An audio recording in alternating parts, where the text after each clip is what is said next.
Capítulo 2. Bajo el árbol de madera verde. El extremo del bosque de Yalbury que lindaba con el final de la parcela de Joffrey Day lo cerraba un árbol viejo, de enorme envergadura horizontal, aunque sin grandes pretensiones de altura. Muchos cientos de pájaros habían nacido entre las ramas de este árbol solitario. Tribus de conejos y liebres habían picoteado su corteza año tras año. Curiosos copetes de hongos habían brotado en las cavidades de sus horquillas, e incontables familias de topos y lombrices se habían arrastrado entre sus raíces. Debajo y detrás de sus sombras se extendía una pradera bien cuidada, concebida para proporcionar un saludable terreno de ejercicio a los pollos y los faisanes, mientras sus madres, las gallinas, vivían encerradas en los gallineros instalados sobre la misma alfombra verde. Habían retirado todos estos obstáculos, y a medida que avanzaba la tarde, los invitados se fueron congregando en el prado, donde la música, el baile y los cánticos se prolongaron animadamente hasta el atardecer. Todos se comportaban con mucho decoro, por la influencia de Fancy, quien como precaución adicional había ordenado estrictamente a su padre y al buhonero se abstuvieran de decir su merced y vos, alegando que estos antiguos tratamientos eran muy ofensivos para la gente de gustos modernos. También les había pedido que por nada del mundo se pasaran el torso de la mano por la boca después de beber, una costumbre inglesa de extraordinaria antigüedad, aunque según afirmó Fancy, decididamente en desuso entre las mejores clases sociales. Además de los músicos locales, había venido un hombre que tocaba la pandereta como nadie, invitado del pueblo de Tantrum Clangley, un lugar celebrado desde tiempos remotos por la habilidad de sus habitantes con los instrumentos de percusión. Estos destacados miembros del grupo se encontraban relegados a una altura de 1 o 2 metros del suelo, donde se había improvisado una plataforma soportada por varios barriles. Según progresaba el baile, las personas mayores se sentaron en grupo a los pies del árbol, después de que los más pequeños, ávidos de un terreno en el que hacer piruetas, les cedieran el sitio a regañadientes, parapetados detrás de una mesa que los protegía de los tacones de los bailarines. Los ancianos, que habían dejado muy atrás sus días de baile, contaron admirables historias, deteniéndose a contemplar de vez en cuando el avance y la retirada de las parejas de este mismo refugio. ¿Cómo cabe suponer que la gente contemple desde la costa una batalla naval en la bahía, y reanudando su narración una vez terminada la pausa? La multitud que componía el torbellino, que en los descansos entre cada figura volvía los ojos hacia el grupo sentado, solamente acertaba a adivinar, entre la música y el bullicio, que allí se estaba relatando un hecho extraordinario. Así lo indicaba el enfático movimiento de la mano, los chasquidos en los dedos, los labios apretados y la mirada fija en el centro de los ojos del oyente por espacio de un cuarto de minuto, y que esto despertaba en el oyente tal reciprocidad de movimientos faciales que a veces los distantes bailarines casi querían saber a qué podía referirse tan interesante historia. Fancy imprimió a sus facciones la expresión más matronil que le permitían adoptar sus 6 horas de experiencia como mujer casada, con el ánimo de que el actual contraste entre su estado civil y el de las muchachas solteras presentes impresionara al grupo, robando de vez en cuando miradas de admiración a la izquierda, bien es verdad que con mucho disimulo. Y es que con su fingida compostura concerniente a esta cuestión, pretendía demostrar que aunque a los ojos del mundo ocupaba sin duda la más maravillosa posición que jamás se había alcanzado, era casi inconsciente de la circunstancia, y que la ostentación con que su mano izquierda maravillosamente blasonada se posaba continuamente para ofrecer tazas y platos, cuchillos, tenedores y vasos, era exclusivamente fruto de un accidente. Como si quisiera despertar envidia en el corazón de sus compañeras solteras con la exhibición de su flamante anillo, a la vez que daba a entender a todo el mundo que eso era completamente ajeno a la dignidad de tan experimentada mujer casada. La imaginación de Dick, mientras tanto, era mucho menos capaz de acomodarse a su nueva situación. Desde hacía 2 o 3 horas, intentaba sentirse sencillamente como un recién casado, pero no había conseguido prosperar en el intento más allá de verse como Dick Dewey, el hijo del buhonero, que asistía a una fiesta ofrecida por el guarda y administrador de Lord Wessex en la apartada finca de Yalbury, y allí estaba bailando y charlando con Fancy Day. 5 danzas campesinas, incluida Corre a la boda, más 2 reels escoceses y 3 fragmentos de bailes marineros, llevaron a la pareja hasta la hora de la cena, que por la humedad de la hierba de estas inmaduras fechas del verano se sirvió en la casa. Después de cenar, Dick salió a enganchar la yegua, y Fancy se retiró al piso de arriba con las 2 muchachas mayores de las 4 damas de honor, a vestirse para el viaje a la nueva casita del novio, cerca de Mellstock.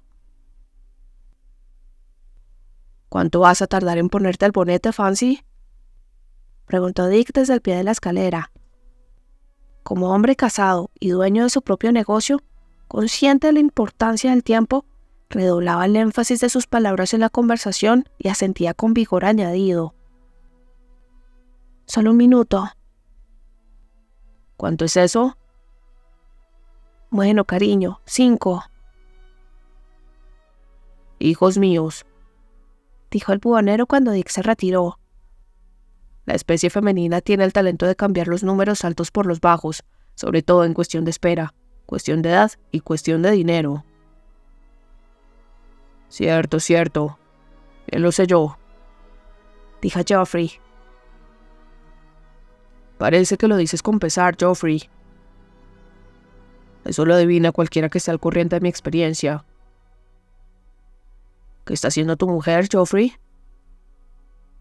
«Limpiando todas las cómodas y los armarios del piso de arriba, y quitando el polvo a su segunda mejor vajilla de porcelana, cosa que solo hace una vez al año. Si hay trabajo que hacer, tengo que hacerlo, con boda o sin ella. Eso ha dicho. Yo creo que en el fondo es muy buena mujer». «Pues debe ser muy en el fondo». La señora Penny se sumó a la charla.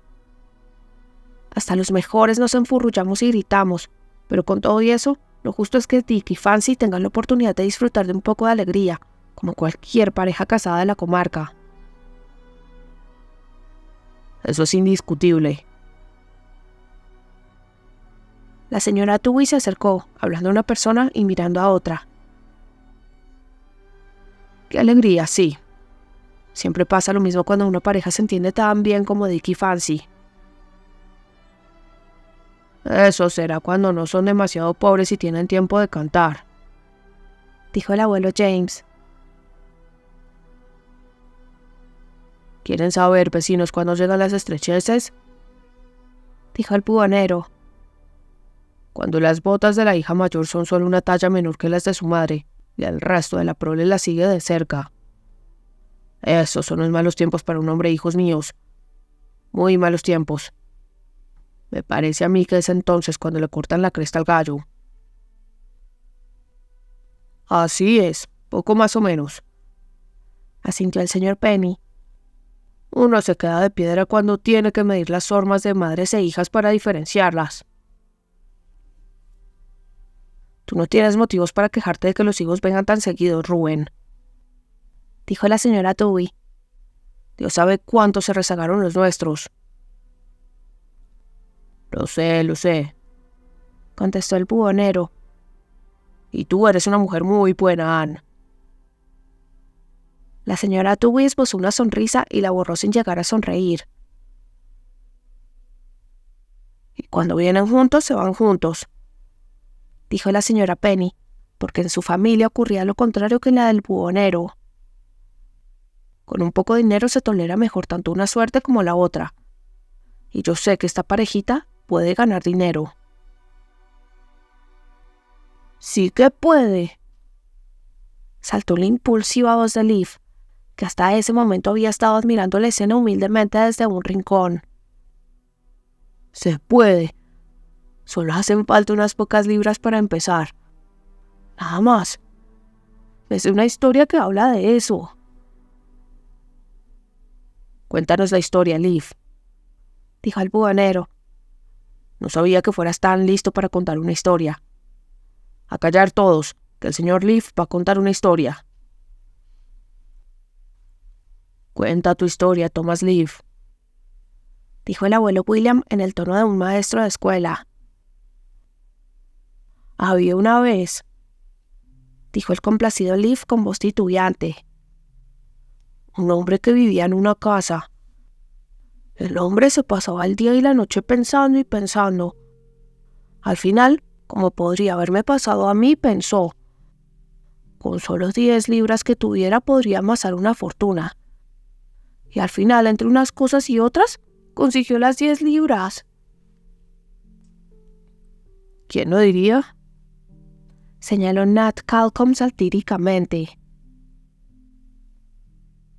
Silencio, ordenó el buhonero. Bueno, ahora viene la parte interesante. En poco tiempo convirtió las 10 libras en 20. Luego, poco después, las duplicó y ya tenía 40. Y así siguió, y un buen tiempo después tenía 80 y luego 100. Y poco a poco llegó a las 200. No lo creerán, pero siguió y siguió. Y llegó a las 400. Siguió y... ¿qué hizo? Pues llegó a las 800. Sí, eso hizo. Continuó Leaf, animadísimo, dándose puñetazos en la rodilla con tanta fuerza que se echó a temblar de dolor. Y así siguió hasta que llegó a 1000. Lo que hay que oír, dijo el buhonero. Eso es mejor que la historia de Inglaterra, hijos míos. Gracias por tu historia, Thomas Leaf, dijo el abuelo William, y Leaf volvió a convertirse poco a poco en nada. Entre una mezcla de risas, piño añejo y zapatos viejos lanzados al aire, los novios se marcharon en la estupenda carreta nueva que ahora tenía el joven buhonero.